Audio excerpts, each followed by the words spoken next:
everyone, my name is Rachel. Welcome back to my channel. Today I am bringing you guys the end of year book tag. I did this book tag last year and I had so much fun with it that I decided to do it this year as well. I will link last year's video up in the cards above if you're interested. And something I realized is that I definitely should have done this tag a little earlier in the year. I feel like this tag is meant to be done in maybe October, maybe early November, but now it's late November and I feel like I am late to the game with this one, but I thought I would do it anyway. I will for sure link the original creator's video. I think her name is Ariel, down in the description below if you're interested in that. First question, are there any books you started this year that you need to finish?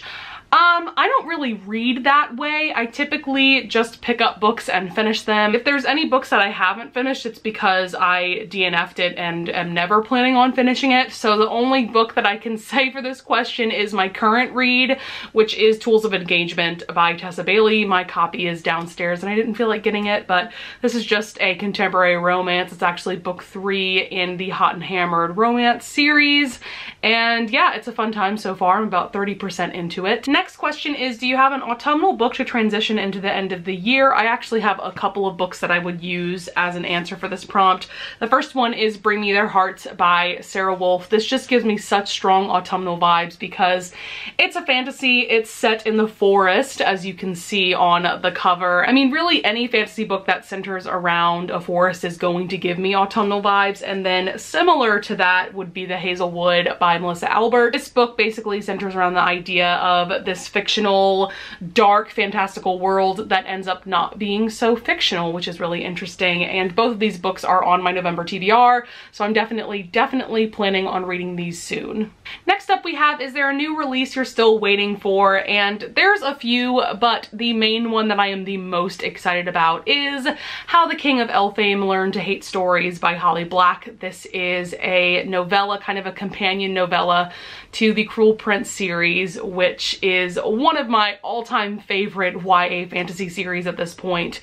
And this is going to be in Prince Cardan's POV, which is just so awesome because that is definitely something that I missed from the main series, was his POV. I definitely wanted more from his perspective, so I am just so pumped for this book. A book you think could still shock you and become your favorite of the year? I do actually have a few books that I think could maybe take the #1 spot. The first one is The Nightingale by Kristen Hanna. This is a very hyped and popular historical fiction novel that is set during World War II, and it centers around two sisters. I do think that this maybe could be one of my favorites of the year for sure, because literally everyone I follow has given this 5 stars. Another book that I think could end up in my top books of the year list would be Lovely War by Julie Berry. This is another historical fiction that is set during World War I, and I believe we have a couple of love stories going on, and it is told from the perspective of Aphrodite, who is the goddess of love. So that of course is really intriguing and I adore this cover. And then last but not least, The Book Thief by Marcus Zusak. Once again, another historical fiction. This one is centered around World War II and it is told from the perspective of death, which is so intriguing and interesting. So I definitely think that any of these 3 books could become my top favorite of 2020. Next up we have, what are 3 books you want to read before the end of the year? That could be literally any book that I mentioned in this video. I haven't read any of these yet, of course. That's the whole point of this video. So I don't really have a specific answer other than the books that I've already talked about. And last but not least, I forgot that there are so few questions for this tag. It says, have you already started making reading plans for 2021? And my answer is not really. There are a few fantasy series that I want to get into in 2021. I'm just kind of glancing at my bookshelves. I definitely want to start the Poppy War trilogy by R.F. Kuang.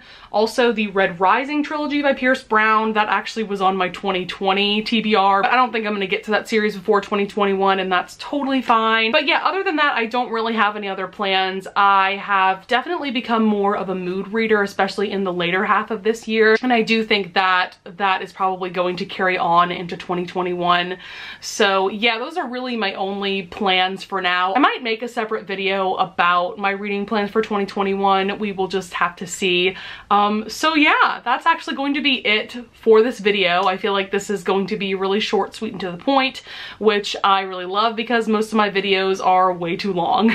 So thank you so much for watching. I would love it if you would answer these questions for yourselves. I'm going to leave the prompts down in the description below for you guys. I would love it if you would press that like button and subscribe, and I thank you in advance if you do. And with that being said, I'll see you guys in the next video. Bye!